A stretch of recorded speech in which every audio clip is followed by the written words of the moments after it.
Hello everybody, I'm Mary Rose Feldman and welcome to my studio and welcome to another free class week on my YouTube channel. I'm so happy you're here.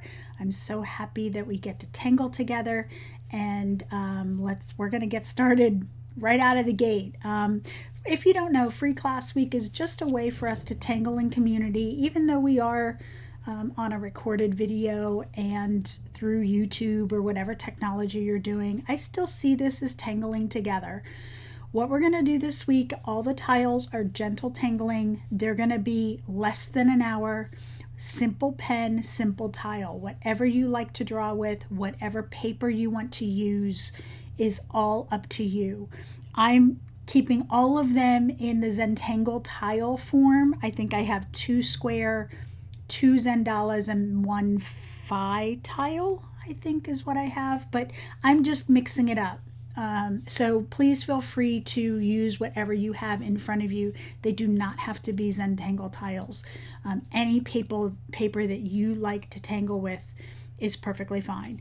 And of course we'll have a pencil for shading and a tortillon or whatever you like to use to smudge your graphite. But the purpose of this week is to tangle into community, to do simple tangling, and to just enjoy a breath and a mindful moment.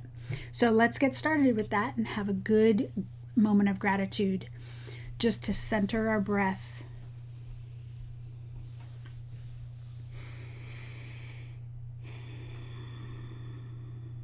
Nice and calm.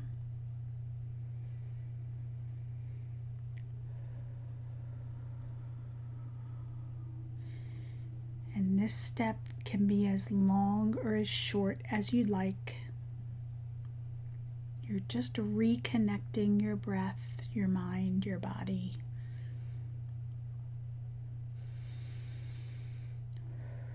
I like to relax my shoulders.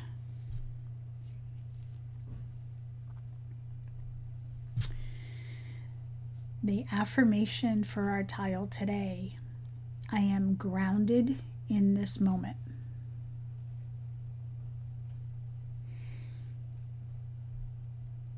Have your own moment of gratitude, and whenever you're ready, we can get started. So this is the affirmation that I pulled. Before every class, I randomly pull one from my affirmation deck. This is the one that got pulled today, and a lot of people like to see the tile, so I put that under screen. I also want to let you know that I'm going to go today at my own pace just for the length of the video. If you need to pause and tangle at your own place, I invite you to do that. I am going at my pace, which is about medium, only for the length of the video. Okay, so I'm going to grab a regular PN pen. Actually, I'll probably switch to an 05 at some point. Anything you want to tangle with is perfectly fine. And we're going to go right to our tile with this tangle pattern because I think it's an easy one and it's pretty cool looking. We're going to do a tangle called oysteroid, and it's spelled O-Y. I'm going to make sure I get it right. S-T-E-R-O-I-D.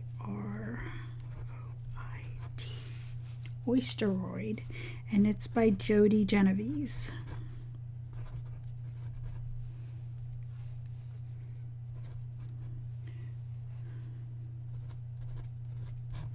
Okay, oysteroid is our tangle. So what we're going to do is this is a cluster of, think of them as layered stones. Think of oysters is where I think this came from. Brighten this up a little bit. Okay, so I'm going to start up here, and my cluster is going to form probably asymmetrical. If you want to start in the center and cluster out, you are more than welcome to do that. And in all of these classes this week, I encourage you to make them your own, adapt them to yourself. You do not have to follow me step by step. Let it inspire you, and you can go off into your own angles and likes and styles. Okay, so I'm going to start up here, and oysteroid starts with a meandering shape. It can be a regular oval. I like to give it some wiggle. And then what you do is you pick one side. So what's going to happen is this tangle is going to taper into layers, and we're going to weight one side of this where the taper is going to happen. So I want my taper to go this way. So I'm going to start here, and I'm going to thicken, almost aura and fill in that one side. I'm going to move it around. And then when I get around here, I'm going to taper it in. It'll get thinner and thinner and thinner, and then tapers off into that single line.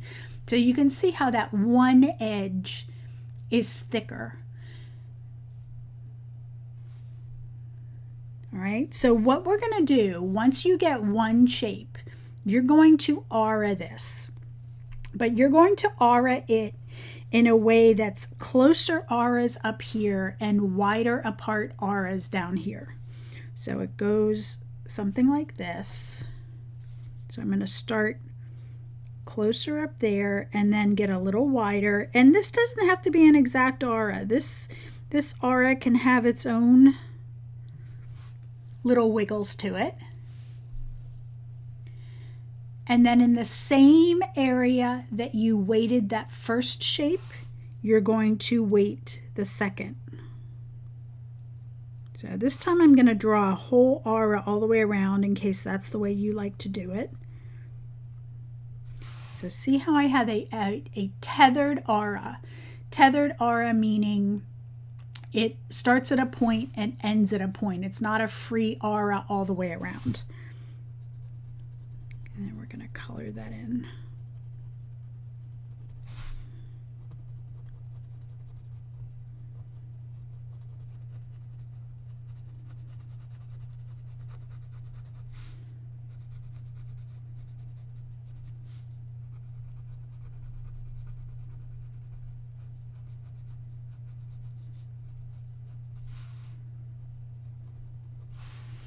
Okay, and you're going to repeat that, let's say 2 more times.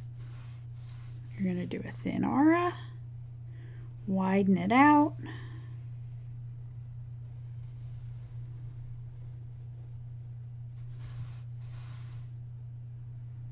weight it,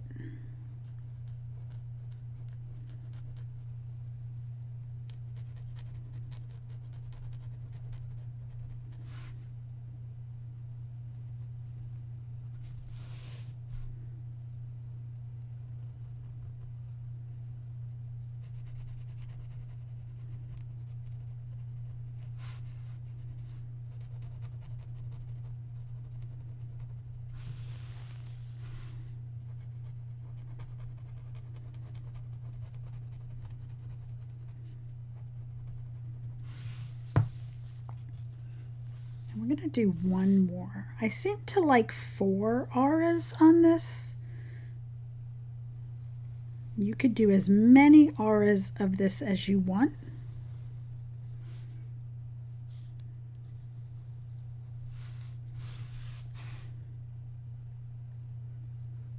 So remember, as you're tangling, to keep a nice loose pen grip.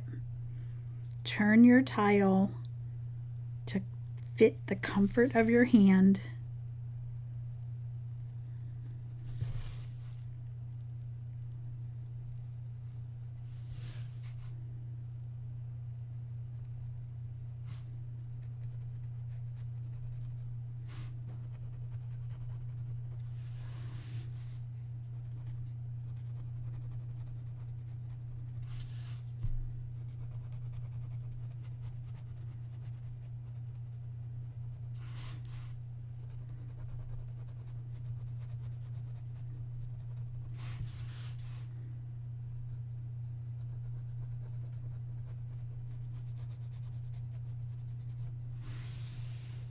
And that's our oysteroid.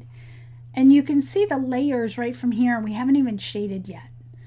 So it's a really fun, simple tangle that can give you great depth. So what we're going to do is we're going to fill our tile, or do maybe 3, 4, 5 oysteroid shapes that all get drawn behind. For example, I'm going to come here. Let me come down here. And I'm going to make my next shape. And my first shape might not go behind. And I'm going to do this one smaller because I made this one pretty big. Probably a little bigger than I intended. Now you can decide to have all of your oysteroids shade in the same direction, but I'm going to change it up. I'm going to change my direction of shading and layers to this side. So in Zentangle, we don't have a light source. We're not following any of those principles of fine art because we are abstract and we're patterns. So you can make your thicker ends any direction you want and not have to worry about following a light source rule. So from here, I'm just going to continue.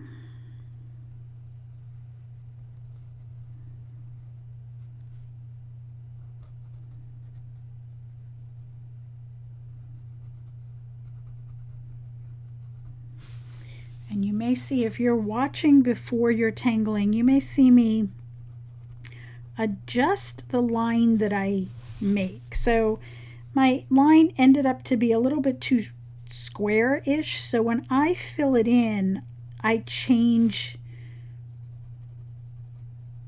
kind of refine that pen line a little bit.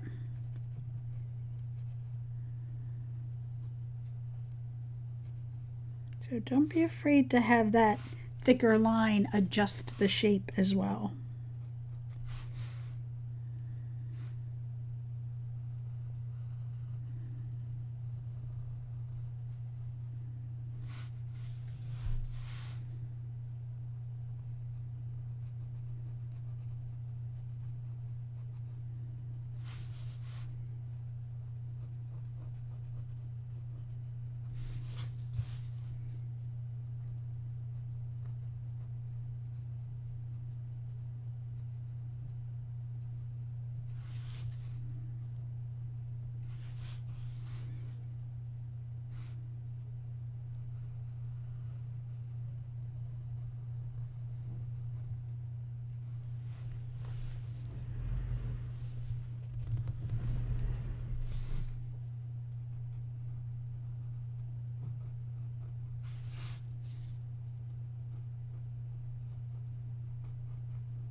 And then once you get one done, you can add as many oysteroid clusters as you would like. I'm just going to go ahead and keep going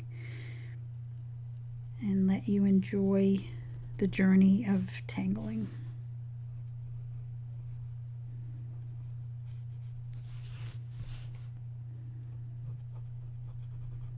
Remember to pause the video if it's going too fast for live tangling.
It's a good time for a deep breath.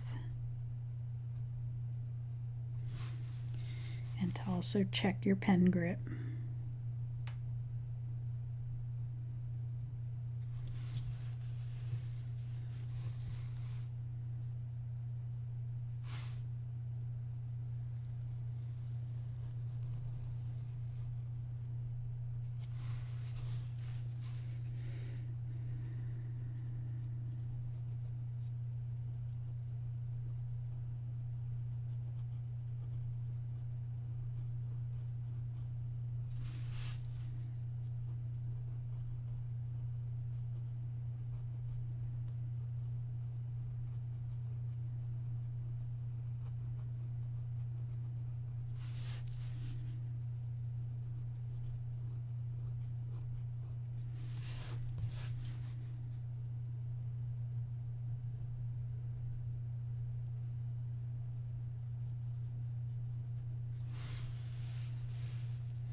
And I'm going to add one more just because I like odd numbers.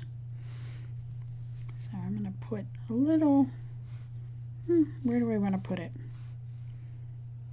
Let's see if I could get one more here. Just peeking out.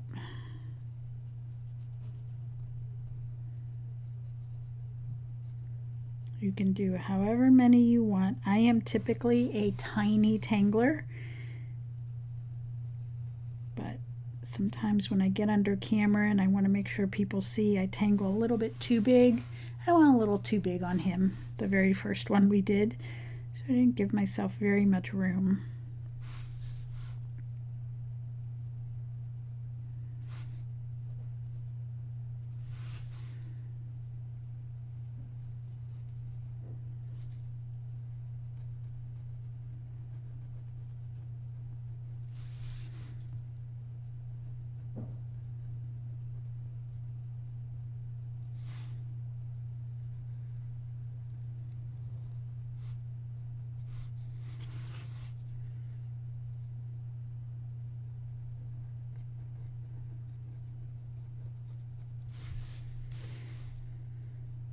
You flow on your tile with whatever your space needs. Do not have to do it exactly how mine looks. Okay, so there's my cluster of the oysteroid angles, and I am going to say I have a lot of mine going to the right that really wasn't intentional. This last one that I put here, I wanted the layers and I had to go to the right because he's drawn behind so much. So just kind of how it happened. It was not intentional. Okay, so I'm going to go and add a little border to this. If you're still tangling, please pause the video and come back. Do not feel like you're behind. Again, just for the length of the video, I'm going to keep going. I'm going to add a border using Eek, which is a Zentangle headquarters tangle pattern. And I only use half of Eek. So we're going to start on the edge, and the way Eek goes is just a bunch of loops, and those loops can be as tall or as little, spaced out evenly or not.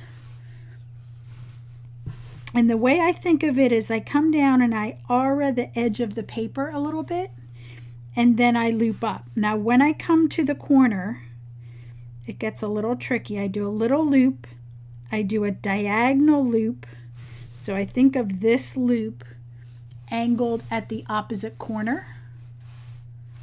So I just slow down, I come back to auraing the edge, and then I get back into the rhythm. And it will not be perfect. We are not looking for perfect in any of this. I'll just stop there. Think of it as going behind my oysteroid shape. I'm going to slow down when I get to that corner. Do one loop that goes diagonal, and then get back into rhythm.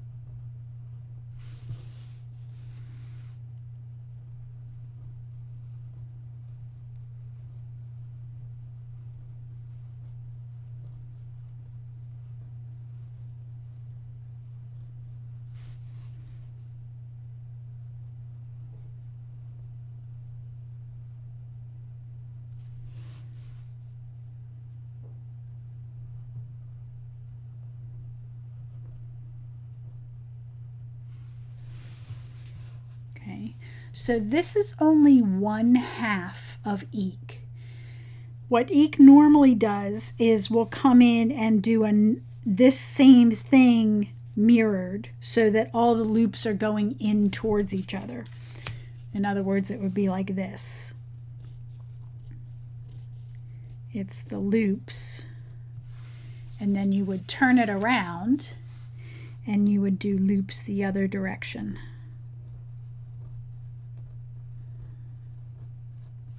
And that's technically the full Eek.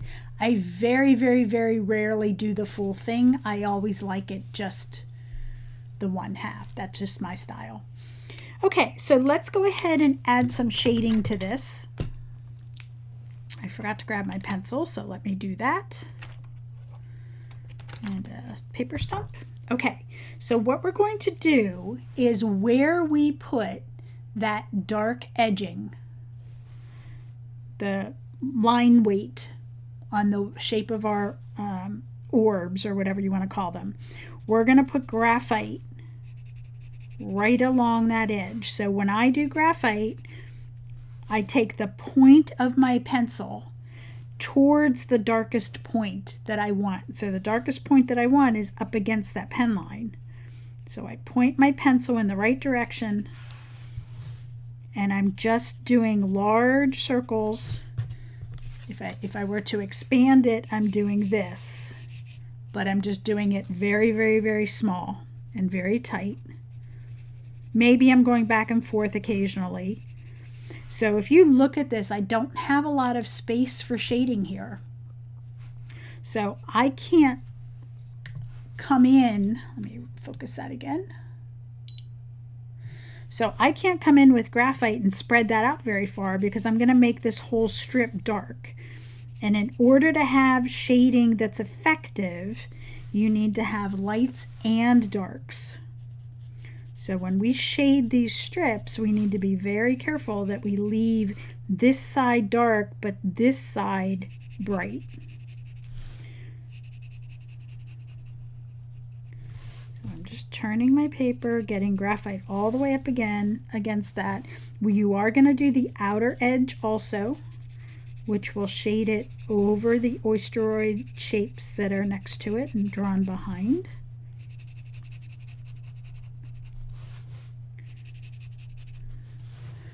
And then you're also going to put graphite opposite. So we have this flat section on top. You're going to put graphite opposite to where your shading is. So if my shading's on this side, I'm going to put graphite in the upper left. So my shading's in the lower right layers. I'm going to put graphite in the upper left of that flat area. And when you blend this out, so this is going to get faded off into the upper left, and then these are going to get faded probably halfway. So here's a channel, this white channel. You only want graphite and dark on the half of it. You don't want to take up that whole space. So in some areas you're going to have to be very gentle. I call it tight shading, meaning you can't pull it out very far. It may go over half, that's okay, as long as you see a sliver. See, even right here I have a sliver of brightness.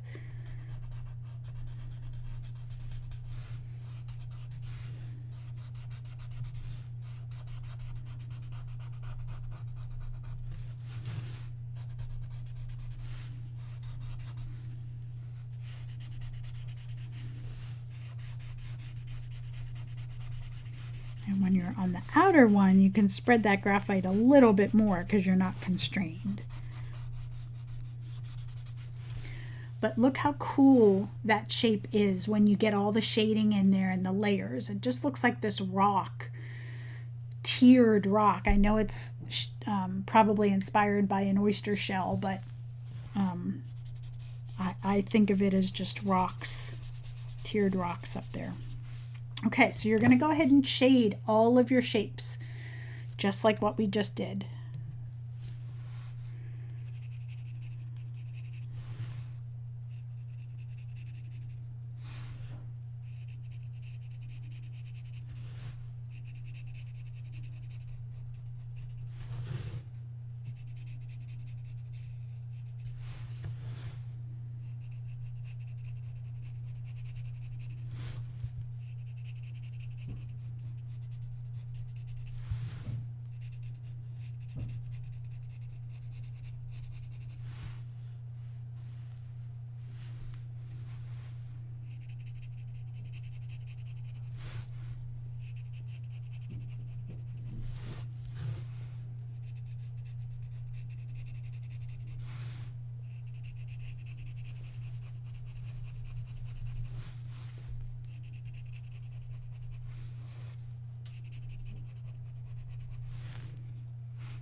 Okay. So for me, I'm not going to shade the border. I like the border just plain. And I could stop right here. Whoops, I went the wrong way. Let me get some darkness on here. So I could stop there for shading. What we're doing this week is basic tangling,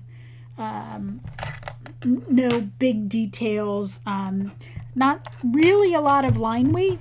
The tiles this week are really about the simple, pure Zentangle simple supplies. I do want to do one thing on this tile though that I really like to do. When I shade, I usually do two-step shading, what I call two-step shading.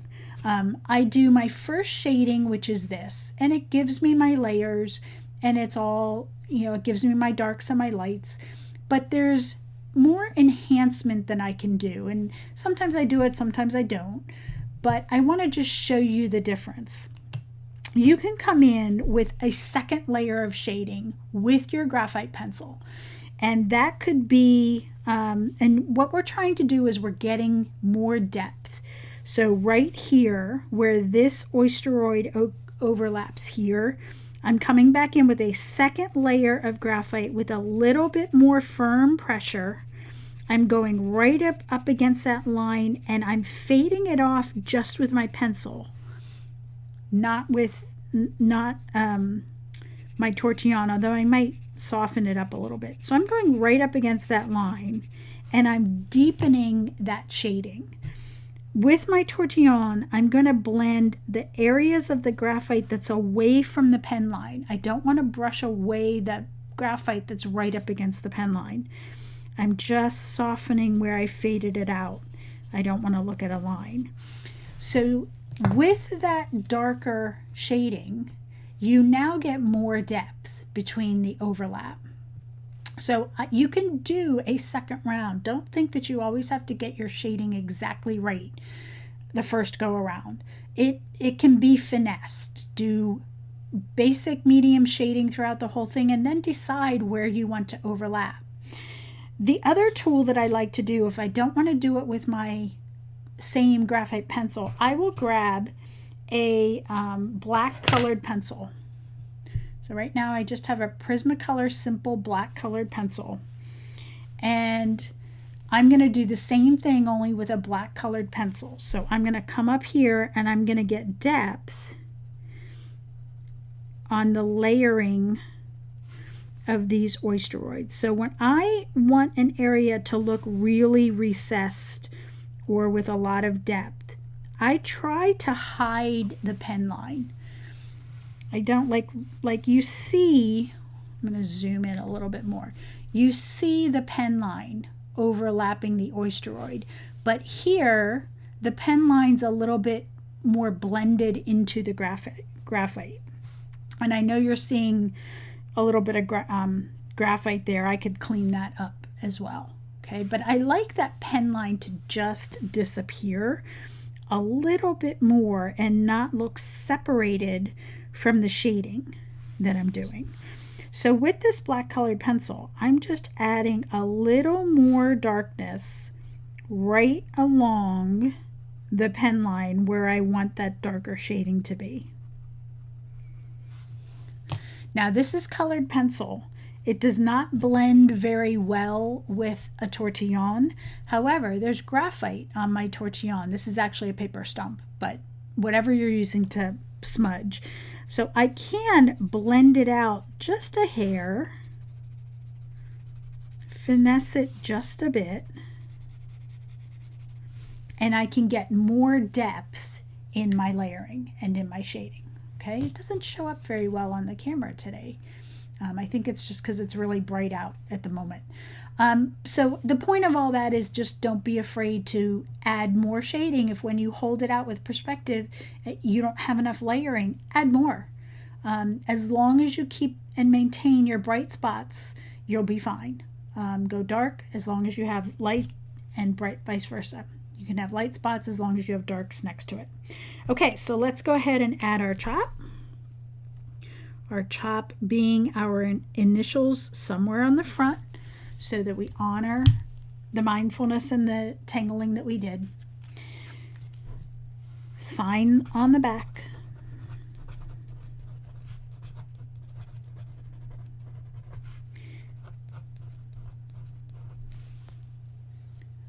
Date it. Take a nice big deep breath and have a moment of gratitude.